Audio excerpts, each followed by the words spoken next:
Кыргыз-Тажик мамлекеттик чек арасында болгон окуяга байланыштуу Баткенге вице-премьер-министр Жеңиш Разаков барды. Кыргызстандын президенти Сооронбай Жээнбеков менен Тажикстан мамлекет башчысы Эмомали Рахмон жолукмай болду. Таласта электрондук китеп окугандардын саны арбыды. Ушул жана башка кабарлар менен эми таанышып алыңыздар. Студияда Гүлжан Кулманбетова. Кыргыз-Тажик мамлекеттик чек арасында болгон окуяга байланыштуу Баткенге вице-премьер-министр Жеңиш Разаков барды. Учурда тажик тарап менен сүйлөшүүлөр жүрүп жатат. Жеңиш Разаков менен ички иштер министри Кашкар Жунушалиев окуядан жабыркагандардын абалынан кабар алды. Белгилей кетсек, ооруканада жаткандардын арасында милиция кызматкерлери дагы бар. Баткен облустук оорукананын дарыгерлеринин айтуусунда жабыркагандардын абалы туруктуу. Кыргызстандын президенти Сооронбай Жээнбеков менен Тажикстандын мамлекет башчысы Эмомали Рахмон жолугушуусуна даярдык жүрүп жатат. Учурда өлкө башчыларынын жолугушуусун уюштуруу аракеттери жүрүүдө. Жолугушууда күн тартибине киргизилген бир катар маселелер жана Кыргыз-Тажик мамлекеттик чек арасын делимитация жана демаркациялоо маселелери каралары күтүлүп жатат. Кыргызстандын жана Тажикстандын президенттери жолугушаары бул конфликтке чейин эле маалымдалган болчу. Кыргыз Республикасынын тышкы иштер министрлиги белгилегендей, буга чейин башталган даярдык дагы деле улантылууда. Жолугушуу кайсы күнү жана кайсы жерде болоору дагы толук маалымдалат. Айрым маалымат каражаттарынын билдирүүсүнө караганда, жолугушуу Исфарада өтүшү күтүлүүдө.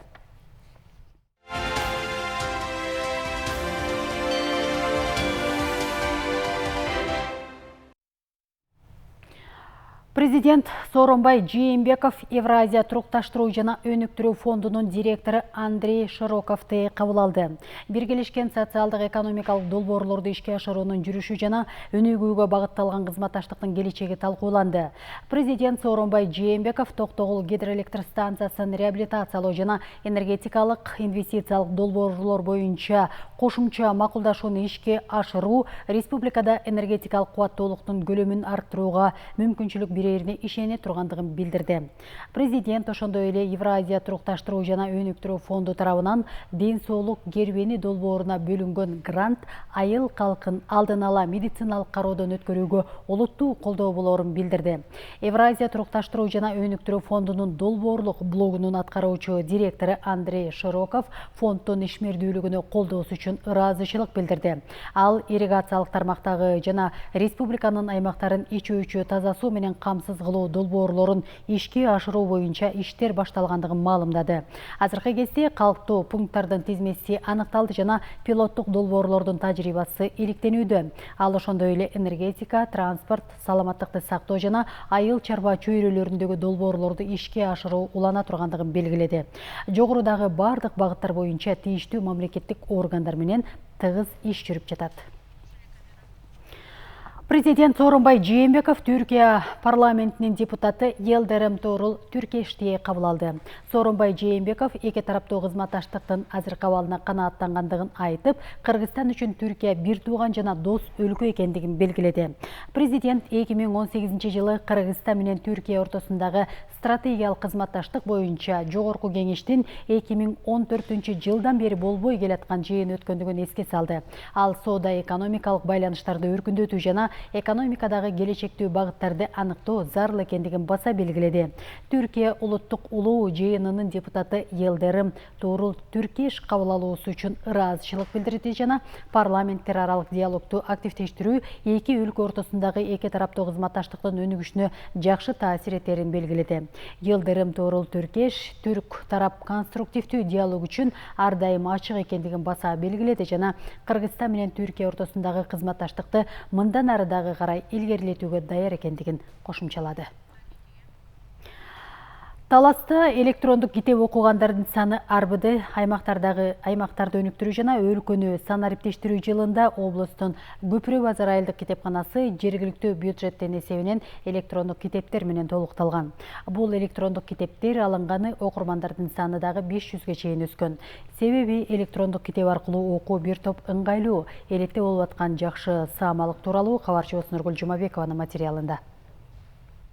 Азыр Айылдагы маданият үйүндө жайгашкан китепканага кары жашы дебей баш баккандар арбыды. Өзгөчө китепкананын бөлмөлөрү мектеп окуучуларына толуп турат. 9 класстын окуучусу Тамара Ракымбаева жайкы эс алуу күндөрүнүн көпчүлүк убактысын китепканада өткөрүүдө. Электрондук китепке киргизилген бир топ көркөм чыгармаларды окуп чыкканын айткан окуучу электрондук китеп билим алууда абдан пайдалуу экенин айтат. Жакшы жагы электрондук китеп интернетке туташканында. Окуйм деген чыгармасын же пайдалуу маалыматтарды интернет аркылуу издеп таап алса болот. Окурмандар көп, адамдар, элдер телефон менен алектенет.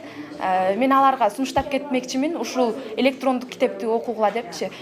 Бул эч кандай зыяндуулугу жок, эң пайдалуу нерсе да. Эч жака чыкпагандыктан ушул китепканага келип китеп окуп, эс алуусу өткөрүп жатабыз. Бул жактан көп эле чыгармаларды окудум. Мисалга ала кетсек, Шота Руставелинин Жолборс терисин жамынган Баатыр деген.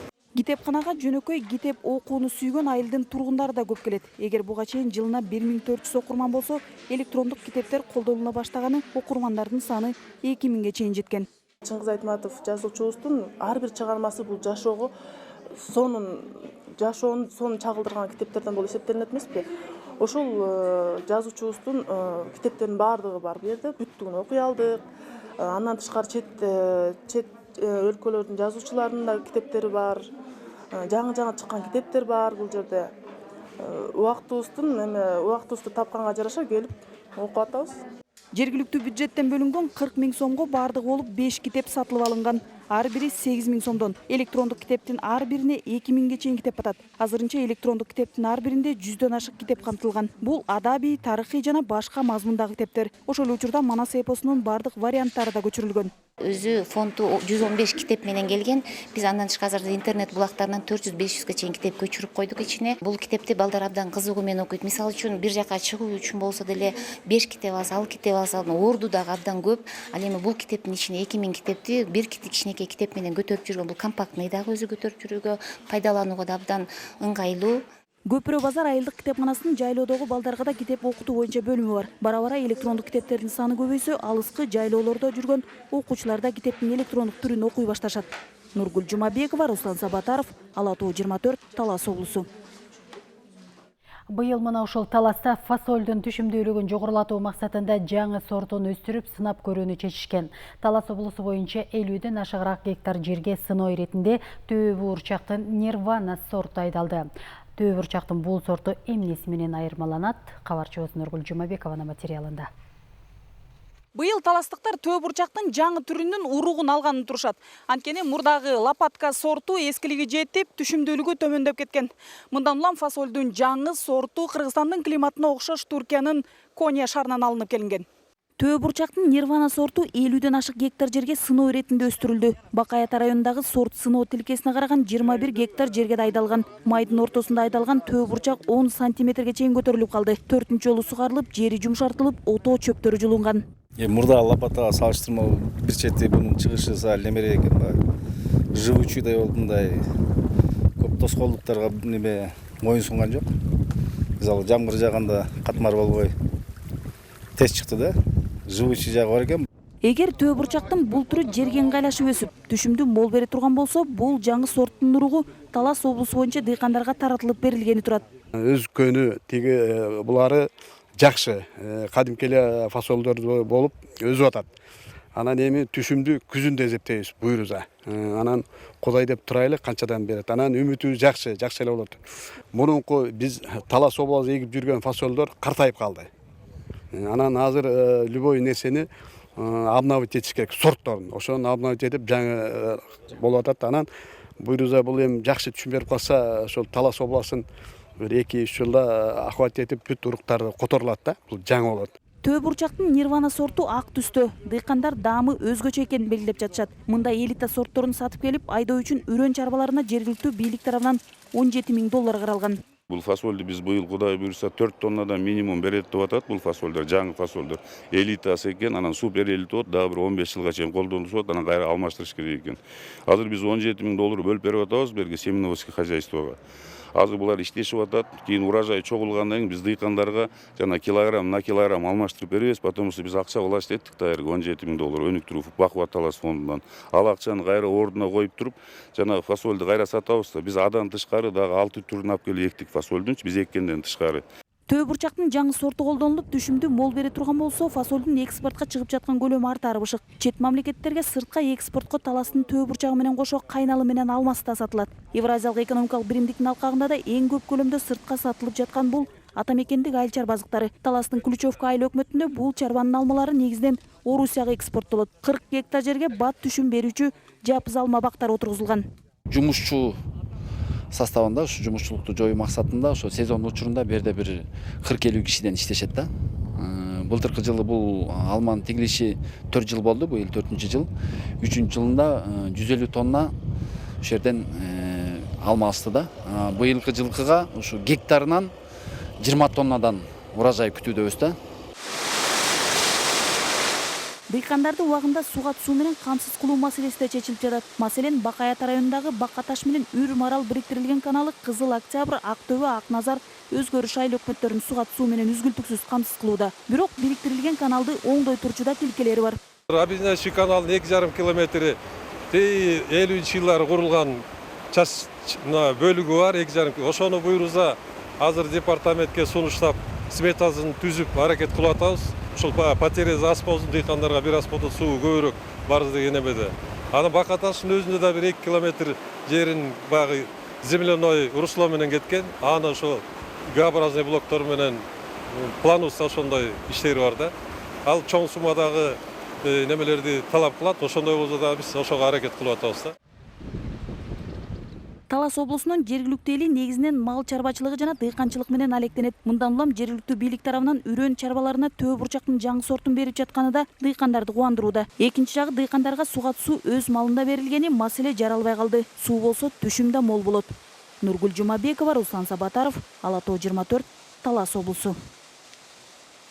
Нарындын Соңкөл жайлоосунда фестиваль болуп өттү. Кийин билингендей бул жалпысынан бул фестивалга 20дан ашык мамлекеттен туристтер келип көбө болду. Иш-чара сулуулар сынагы Кыргыздын улуттук оюндары менен коштолду. Ак мөөр сулуу жайлаган Соңкөл жайлоосу. Тарыхта өзүнчө орду бар сулуунун суйкайган элесин, анын таржымалын тактаган спектакль көпчүлүктүн көңүлүн бурду. Бир туугандын жогунан бетим жашка чуулган. Атабыз адыл, атым мөөр. Жайлоодо өткөрүлгөн Ак мөөр фестивалына дүйнөдөгү 20дан ашык мамлекеттен туристтер келип күбө болушту.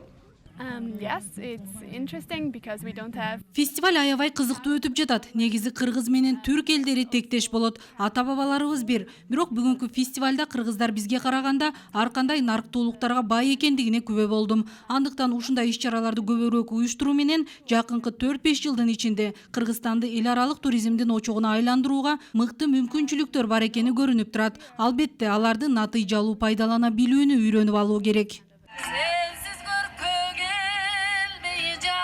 Ак мөөр фестивали маданий иш-чараларга бай болду. Айрыкча тез элтен келе жаткан Сармерден оюнунда көпчүлүктүн бүйүрүн кызыткан учурлар менен коштолсо, Ак мөөр Соңкөл периси сулуулар сынагы берүүсү да кайдыгер калтырбады. Биз салт-санабыз менен кыргызбыз, биз жанагына адеп аклагыбыз менен кыргызбыз да. Биз ошону өнүктүрүшүбүз керек. Акча эмес, чыгым боло берет ал. Каякта болсоң чыгым менен жашоодо. А биз нукура өзүбүздүн салт-санабыз менен кыргызбыз, ошо менен өнүгөбүз, өсөбүз. Элибизде кандай гана иш-чара болбосун, ал нукура өзүбүзгө таандык ат оюндары менен көркөм. Ошого жараша бул жолу да ушул касиеттүү салт бузулбай, кунан чабыш, жорго салмай, Аламан байге жалпысынын жарпын жазды. Мына ушундай оюн зооктор менен коштолгон Ак мөөр фестивалынын жалпы байгелик фондусу 500 000 сомду чамалап. Мында маданият, маалымат жана туризм министрлигинен тышкары демөөрчүлөрдүн да кошумчалары чоң болду. Бул эми башталышы. Келечекте буюрса бизде ушул 5 жыл 10 жылдан кийин болот, ушул Соңкөлгө да туристтин саны көбөйүп, эртеңки күнү ушакта биздин Акталанын ишкерлери, боз үй тигип, биздин азыр ишкерликтер көбөйөт, көрүп атасыздар. Ошонун баары эртеңки күнү туристтин санын көбөйткөнгө мүмкүнчүлүк болот деген ойубуз бар да. Эскерте кетсек, жайдын толуп турган убагында Актала району тарабынан мындай фестиваль дайым уюштурулат. Максат туризм тармагын өнүктүрүп, ажайып кооз жайлоо Соңкөлдү дүйнөгө жар салуу. Бексултан Мамбетов, Алишер Аскарбеков, Ала Тоо 24, Нарын облусу. Сиздер жаңылыктар менен тааныштыңыздар, саламатта туруңуздар.